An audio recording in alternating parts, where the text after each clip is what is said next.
Hey, what's going on, everybody? Welcome back to the channel. In this episode of Sonar Fishing, we're gonna be talking about whether to peg your weight on a Texas rig or not to peg your weight. That's what we're gonna dive into. I'm gonna kind of share with you guys my process for whether or not I choose to peg my weight. But first, I want to say thank you to you guys because this channel has been growing real fast recently. I've been doing a video a day, and that it is a big undertaking, but I've seen such great responses from you guys. I get great comments, get great questions, and it's just been a lot of support for this channel. So I want to say thank you to you guys. And if you're new to the channel, you know, if you enjoy the content that I'm doing here, number one, you know, ask me a question in the comment section. I love doing videos on specific questions that I get in the comments, so make sure you do that. And also consider hitting that subscribe button and that like button, and you know, just keeping up with the content that I produce. Again, I'm doing a video a day. It's a crazy, you know, undertaking. It's a full-time job, but I'm really enjoying doing it. So thank you guys for watching my videos.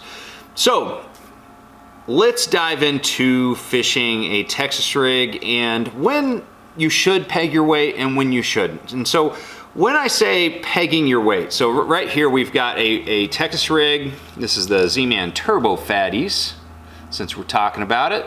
And we've got a Hayabusa 959 hook and a Fitzgerald worm weight here. And as you can see, we've got a Texas rig, but the weight is staying with the bait. And that's because I've got it pegged onto the line. I'm gonna go ahead and get it unpegged here, just so we can show you guys how to peg. All right, so now we've got the Texas rig just free floating. So the weight is just going, you know, wherever it wants. So there's definitely a situation for both of these, multiple situations for having it, wanting to have it like just free floating on the line, or, you know, pegging it. But first, let's talk about kind of my process for pegging the weight to the line, because it's evolved over the years. When I first started, you know, really taking bass fishing seriously, a lot of guys were, I guess it was just the beginning of pegging weights, because guys were using toothpicks back then, which you could only imagine how bad that is for, you know, your fishing line in general. Putting a piece of wood in between your weight and the line probably isn't all that great for your line. And even back then we had like inserts in the tungsten weights, and even some lead weights that were causing a lot of damage. So the line damage awareness wasn't all that great when I first started out. But I also saw a lot of people using rubber bands, which was obviously better, but it was a lot harder to do. A lot of guys were using, you know, the material, the skirting material off of like spinner baits and jigs and stuff to do that. But nowadays we've got some really good tools to allow us to peg the weight to the line. My two favorite are, you know, bobber stops. Bobber stops are pretty good overall. But my absolute favorite is a T-stop. So these rubber T-pegs, if I can focus there, there we go. This is just made of rubber. It's not gonna damage the line. And most of the time I'm gonna be using a T-peg, especially when I'm flipping and pitching. There's certain situations where I want it to have the bobber stop be a little bit further away from the weight, so there is the ability for the weight to move a little bit. But usually that's the only situation I use the bobber stops for, unless I've got like a giant, like 2-ounce tungsten weight that just has too big of a hole for the peg to actually work well. And in those situations I'll use like a bobber stop that is big enough to stuff the front of the weight. But let me show you both of these techniques. So the first one, let's do the oh, we got some construction behind us right now, so that's the background noise you're hearing. But so the bobber stops here, they come in these little bundles, and each one has their own little wire, and at the end of the wire you've got this loop, okay? And essentially what you're gonna do is bring your line through that loop, okay? Not very far, if I can do it. Man, my eyes are getting old. All right, and so once you're through that loop, you just pull the peg or the bobber stop onto the line right there. And then of course you're gonna trim this piece off. That's not gonna be any working line or anything like that. That's why you don't wanna like pull too much of it through that loop, because you don't wanna have to cut off that piece. Because that little nick right there, that little notch, is enough to compromise the strength of your line. But from here you can pull it all the way to the nose of the bait like that, so it's not moving at all. Or what I like to do in a lot of situations is have it like right there. So what I'll do, if I want a little bit of rattle to the bait, is I'll actually put one of these flipping beads like here that Fitzgerald Fishing makes right here, and I'll put one of those in between the hook and the weight. And because it has a little bit of freedom of movement, when it does end up bumping into that bead that I put on there, it makes a clacking noise. Okay, you can't hear it here because I don't have it, but that's one thing that I'll end up doing, just put a little bit of distance. And another thing that that kind of does when I'm fishing like brush piles and stuff with a bobber stop, and it's kind of a little bit further away, is when this bait is falling through the water, the weight and the bait are staying up pretty close to each other, so it is able to dive into that cover. But it almost looks like this bait right here is chasing something down into the brush pile, and I don't know, maybe that can trigger a strike. So that is the bobber stop. But the one that I usually use if I'm flipping, pitching, or those type of situations where I want the weight to be right on the nose of the bait, I'm going to be using the T-peg. So the way that I like to do the T-peg, take the weight like this, and you're just going to, man, what a terrible shirt to wear because of the contrast, but we're just going to bring the narrow side of the peg through the weight, and I'm just barely, when it first just kind of gets tight enough to hold that weight in place, I go ahead and just take my scissors, cut it pretty much flush right there. Okay, but as you can see, we still have some of that peg sticking out right there. So what we're gonna do is we're gonna pull more of it in. So as you can see here, that peg is like flush with the inside of the weight, okay, and we still have the end of the peg there. And now we're gonna go ahead and trim the nose of the peg off. All right, so now you've got a peg where you've got maybe a tiny bit of the front showing on the weight, but the back is flush with the inside. All right, and then I'm just gonna bring that tight to the bait. So there we go. I should have wore like a white shirt for this one. Sorry guys. But that's how I use the T-peg. This is gonna be the best, most secure way to like do your pegging of your weight. So like if I'm pitching or flipping, this is the type of style that I like to use.